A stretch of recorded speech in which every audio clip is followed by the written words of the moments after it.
ज्यादातर लोग भगत सिंह का नाम जानते हैं, पर क्या आप उस आग को जानते हैं जिसने उनकी आत्मा को आकार दिया? उनका मानना था कि बुराई इसलिए नहीं बढ़ रही है कि बुरे लोग बढ़ गए, बल्कि इसलिए बढ़ रही हैं क्योंकि बुराई सहन करने वाले लोग बढ़ गए हैं।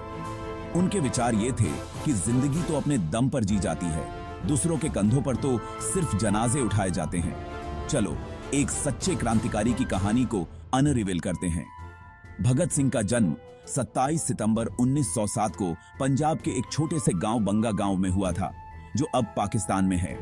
इनके पिता का नाम सरदार किशन सिंह और माता का नाम विधावती था।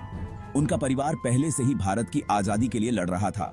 इनके चाचा अजित सिंह एक क्रांतिकारी थे, जिन पर प्रमुख क्रांतिकारियों में से एक करतार सिंह सराबा का प्रभाव था, और इसने युवा भगत पर एक छाप छोड़ी। पर टर्निंग पॉइंट 1919 का जलियांवाला बाग हत्याकांड। सिर्फ 12 साल की उम्र में भगत सिंह ने अपने देश की आजादी के लिए लड़ने की कसम खाई। भगत सिंह पहले तो गांधी जी के असहयोग आंदोलन से प्रभावित थे, लेकिन चौरा चोरी कांड के बाद गांधी जी ने असहयोग आंदोलन को वापस ले लिया, जिससे भगत सिंह ने अहिंसा को छोड़कर हिंसा का मार्ग अपना लिया। उन्होंने चंद्रशेखर आजाद जैसे क्रांतिकारियों के साथ हाथ मिलाया और क्रांतिकारी कदम उठाए, जैसे काकोरी ट्रेन डकैती।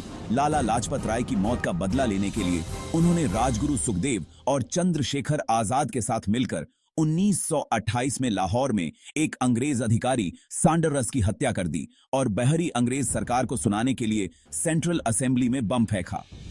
इसका उद्देश्य किसी को नुकसान पहुंचाना नहीं था, पर उन्होंने सिर्फ हथियारों से लड़ाई नहीं की।